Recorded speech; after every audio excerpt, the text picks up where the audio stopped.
Election పట్టభద్రుల MLC ఉప ఎన్నిక జరగబోతా ఉంది. నేను కూడా మా గ్రామం తుర్కపల్లి మండల కేంద్రంలో ఓటేయడానికి పోతా ఉన్నా. అయితే సోదరులారా, ఎక్కువసేపు నేను లైవ్లో ఉన్నాను కానీ కొద్దిసేపు మీ అందరితో మాట్లాడిపోదామని వచ్చాను.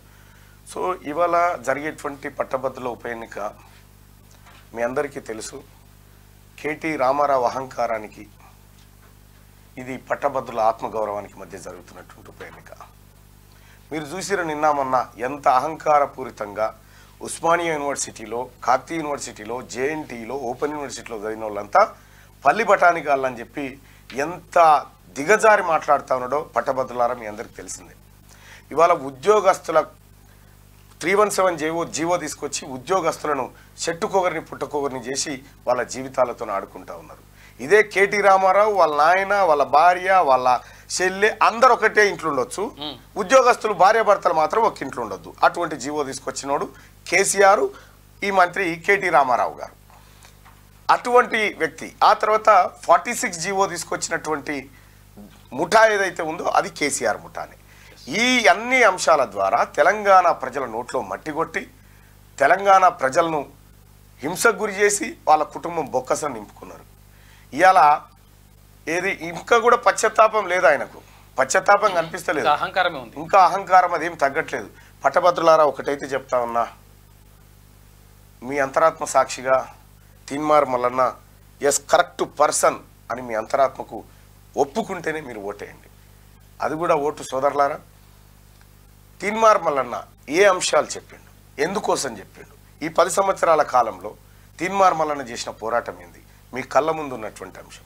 వందలాది కేసులను ఎదుర్కొని 100 రోజుల పాటు జైల్లో ఉండి, మీ అందరికీ తెలుసు, చిన్న చిన్న పిల్లలు కూడా నాకు ఏడుస్తూ ఉంటే కూడా కేసీఆర్ అనే దుర్మార్గుడు ఎన్ని ప్రయత్నాలు చేసిండో చూడండి. ఇదే కేటీ రామారావు నా మీద హత్యా ప్రయత్నం చేయించిండు. ఇదే ఆఫీస్లో హత్యా ప్రయత్నం చేయించి దాడులు చేసి మా మీదనే ఉల్టా కేసులు పెట్టి ఇవాళ తీన్మార్ మల్లన్న మీద కేసులు నేను చెప్తా ఉన్నారు. మీ అందరికీ తెలదా ప్రజలారా? ఇన్ని రకాలుగా కేటీ రామారావు అనేటువంటి ఒక సంఘ విద్రోహ శక్తి తెలంగాణ రాష్ట్ర ప్రజల్ని మభ్యపెట్టి మోసం చేయాలనుకుంది.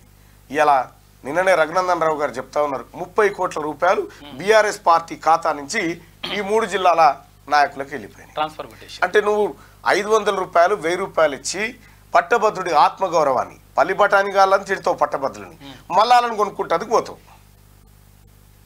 పట్టభద్రుడు 500 రూపాయలకు 1000 రూపాయలకు ఆత్మగౌరవాన్ని నమ్ముకుంటాడు అనుకున్నావా కేటీఆర్? నీ మూర్ఖత్వం అది. ప్రజలు ఆత్మగౌరవంతో ఉన్నటువంటి వాళ్ళని నువ్వు పెట్టిన హింస గుర్తులేదా? వాళ్ళకు నువ్వు పెట్టినటువంటి దారుణం గుర్తులేదా? ఇవాళ తీన్మార్ మల్లన్నను బదనాం చేయాలని నువ్వు ఎన్ని రకాల ఎత్తులేస్తావునో అన్నీ నాకు తెలుసు. నేను ఛాలెంజ్ చేసిన ప్రజలారా, ఈ రాష్ట్రంలో, ఈ దేశంలో తీన్మార్ మల్లన్న గీళ్ళ దగ్గర అక్రమానికి పాల్పడ్డాడని ఒక ఆధారం చూపిస్తే ఈ ఎన్నికల బరి నుంచి తప్పుకుంటా అని చెప్పిన. ఇప్పటి వరకు ఎవడొచ్చినోడు లేడు.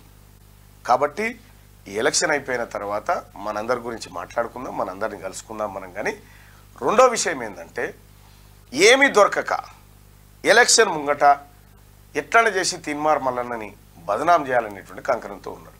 మీరు ఎన్ని చేసినా బర్రెకు సున్నం వేస్తే ఆవు కాదురా రామ, బర్రె బర్రెనే, ఆవు ఆవే. నువ్వు ఏదో మసిపూసి మారడిగా చేయాలనుకుంటున్నావు కానీ అలా ఏం చేయలేవు కూడా.